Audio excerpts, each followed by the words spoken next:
Alright, good morning, good morning, good morning po sa inyong lahat mga kababayan. Batang Maynila to. Pag-usapan natin etong confidential fund na hinihingi ni Sara Duterte. Yung hinihingi niyang 650 million confidential fund para sa 2024, hindi na raw niya itutuloy. Pagkatapos ng backlash, nagdesisyon na itong Office of the Vice President na wag nang i-pursue etong confidential funds. O ano raw dahilan? Because it seemed to be divisive. Ang nangyayari daw, ito ay naging isa ng pagkakahiwa-hiwalay. Kaya naman itong kanyang 500 million na hinihinging confidential fund sa kanyang opisina, Office of the Vice President, at yung 150 million for the Department of Education sa darating na taong 2024 ay tuluyan na niyang inatras. Sabi niya, the OVP can only propose a budget for safe implementation of its programs. Nonetheless, they will no longer pursue confidential fund. The reason why is because it seemed to be divisive, and as the Vice President, she swore an oath to keep the country peaceful and strong. So, yun yung sinabi ni Sara Duterte na binasa ni Senator Sani Angara. Parang itong si Senator Sani Angara, spokesperson na ni Sara Duterte. So, hindi na po itutuloy ni Sara Duterte yung kanyang 650 million na confidential fund para na raw matapos itong usapan. Kasi nagkakagulo na At nagkakaroon ng pagkakahiwa-hiwalay dahil nga dito sa controversial na confidential fund. So, dahil po dito, itong si Senate Minority Leader Coco Pimentel commended Duterte for withdrawing her request for OVP confidential funds. Sabi ni Pimentel, I commend her for now categorically stating to this House that it's not a deferral to our wisdom. She does not want it anymore. So, parang lumalabas, hero pa itong si Sara Duterte. At kinakailangan pang i-commend ni Senator Coco Pimentel. Bakit mo i-commend? Diba? Wala namang dahilan para i-commend mo yung tao. Inatras niya lang naman Kung tutuusin, yun yung nagiging dahilan kaya nagkakagulo kayo dyan sa Senado at maging dun sa Kongreso. So, hindi naman kinakailangan i-comment kasi lumalabas, parang hero pa itong si Sara Duterte. Dahil lang i-atras niya yung kanyang request, magiging na siya, parang lumalabas. Siya yung bayani kasi ayaw niya magkagulo itong bansa natin. Kaya mangyayari, sasabihin ng kanyang mga taga-suporta, ang iniisip ni Vice President, itong kapakanan ng bansa. Ganun ang lalabas kasi biruin niyo, i-comment mo pa. Dahil nga inatras na ang talagang dahilan, kasi nga nabuko na sila ayaw na nila sagutin yung mga tanong nung previous na confidential fund. Diba? Tinatanong sila kung saan napunta yung dating confidential fund. At itong huli, yung milyong-milyon na nagastos lamang sa loob ng 11 araw. So, sabi ni Angara, 19 days daw naman nagastos, hindi 11 days. Pero ganun pa rin yun. Biruin mo, 19 days, ilang milyon ang ginastos. O minadali talagang gastusin kasi magtatapos na magsasara na yung libro So, kinakailangan magastos. Ayun ang tanong, saan napunta? Yun ang mahirap kasi sa confidential funds. Pwede mong gastusin nang hindi mo pinapaliwanag sa taong bayan. So, walang transparency. So, dapat dun pa lang mga kababayan, sa totoo lang bilang isang lingkod bayan, lalong-lalo na Vice President ka Diba dapat ikaw ang maging halimbawa ng paggamit ng pondo na galing sa buwis ng bayan. Dapat kayo, alam niyo yung inyong responsibilidad, dapat maging transparent kayo. Dapat nga walang confidential funds Dapat lahat ng pondong na pupunta sa inyo, ginagamit ninyo sa inyong mga opisina, dapat naka-audit, naka-declare kung saan ginastos. Dahil yun ang responsibilidad ninyo bilang lingkod bayan, dapat maipaliwanag nyo sa tao yan. Pero dahil nga hindi na nila mapaliwanag kung saan napunta yung mga nagdaang confidential funds, wala na, hindi nila itutuloy ito.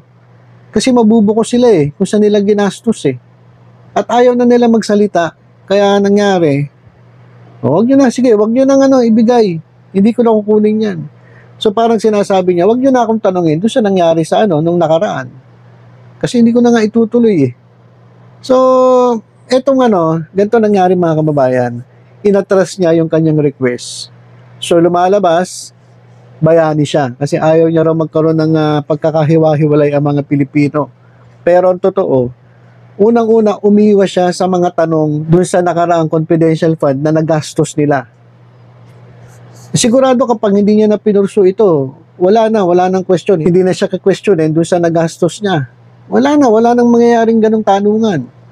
At isa pa, itong pag-atras niya, makakatulong pa sa kanya kasi lumalabas nga, bayani siya. O sasabihin ng mga tao, yan si Sara Duterte. Iniisip yung kapakanan ng bayan. Diba, ganun yung isipin ng iba, lalong-lalo na yung mga DDS.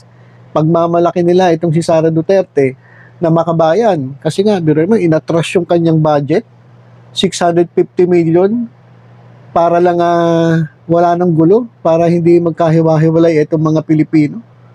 O di parang lumalabas nga na hero itong Sara Duterte. At isa pa mga kababayan kaya sa tingin ko lang kaya inatras niya itong confidential fund kasi nasisira na siya Nasisira yung pangalan niya Oh. Pati yung tatay niya nadadamay na kasi nakialam na to si Digong Duterte. O pinagkakaisahan na si Duterte. Yung tatay niya diyan sa sa lower house. O dahil nagdadakdak din. Dahil pinagtanggol niya si Sara Duterte dahil nga tinanggalan ng confidential fund. Para matapos na yung usapan at para hindi na siya masira kasi sa totoo lang mga kababayan, kung papansinin ninyo yung trust ratings nung nakaraang Hunyo, ang taas po ng trust ratings ni Sara Duterte, 84%. Pero nung itong September 2023, after nitong naglabasan ng mga issue tungkol sa confidential fund, yung pati yung mga ginamit nilang mga confidential fund doon sa Davao, naglabasan, nagkabukuhan na, ang laki pala ng perang nakuha nila galing din sa mga confidential funds na yan. Ang nangyari, yung trust rating niya nung September, nabawasan ng 11%. So, naging 73%. So, napakalaki nung nabawas sa trust rating. Ibig sabihin, unti-unti nga bumababa yung tiwala sa kanya ng taong bayan. So, malamang, kinoconsider niya rin yun kasi hindi pwedeng bumaba yung kanyang trust rating kasi hindi matutupad yung kanyang pangarap. Ano ba pangarap niya? Yung maging presidente ng Pilipinas. Diba? Kapag bumaba yung trust rating niya, paano na lang yung kanyang pangarap na maging presidente? Ngayon pa nga lang diba? Ngayon pa lang may umuugong na meron ng gustong umagaw ng ng pagka-presidente dito kay Bongbong Marcos Hindi naman natin sinasabi na sangkot dito si Sara Duterte. Pero imposible na yung mga dating opisyal lang ng AFP ang nagpaplano niyan. Siyempre may mas mataas na tao na nag-uutos dyan. Tapos ngayon, yung balita ng kudeta, yung balita ng ng pagtatangka na agawin tong gobyerno kay Marcos, bigla na lang inalis. Kumbaga, sinabi nila fake news daw o hindi daw totoo. So, para kay Sara Duterte, napaka-importante nung trust rating. Kaysa masira siya ng masira, wag na ituloy ang confidential fund na yan. Saka yung budget niya, alam nyo ba, tinaasan pa ng Senado Alam ko, dinagdagan pa nila yung yung talagang budget hindi yung confi yung talagang budget for 2024, dinagdagan pa ng Senate. Talagang talagang sip-sip itong ilang mga senators dyan sa sa Vice President, sa Office of the Vice President. So, ngayon, ito ang mangyayari. Kung hindi man daw maaprubahan dyan sa lower house, merong mga senators na pagdating naman sa Senado, pabor na ibalik ang 625 million na confidential funds si Vice President Sara Duterte. Meron daw siyam na senators na kahit na hindi na kukunin ni Sara, paglalaban pa rin nila dyan sa Senado. Yung mga sip-sip na senators, so sino-sino ito? Tandaan po ninyo itong mga senators na ito na talagang imbis na isipin yung kapakanan ng bayan, mas iniisip nila itong kapakanan ng vice presidente. Alright, so ito yung mga siyam na senators na pabor na ibalik ang confidential funds ni Vice President Sara Duterte. Unang-unang sipsep ay itong si Robin Padilla. Sumunod si Christopher Bongo, Ramon Bong Revilla Jr., Ronald Bato de la Rosa, Jinggoy Estrada, Lito Lapid, Francis Tolentino at Cynthia Villar. So yan po yung siyam na senators na nagbabalak o pabor na ibalik ang nawalang confidential fund ni Vice President Sara Duterte. So abangan natin itong mangyayari, kung ano ang gagawin nitong siyam na tulonggis na ito para maibalik itong inalis na confi funds dito sa Office of the Vice President at dito sa Department of Education. So yun po mga kababayan, huwag po tayong basta-basta maniniwala dito sa mga politiko. Sabi ni Sara Duterte, hindi ko na kukunin yan kasi nagkakagulo tao, nagkakahiwa-hiwalay. Ayun yung dahilan niya. Yung maniniwala lang naman yung mga panatiko niya eh. So, yun lang po muna mga kababayan. Tutok-tutok lang tayo dito sa Batang Maynila Toy sa iba pang mga updates. Ingat po tayong lahat. God bless.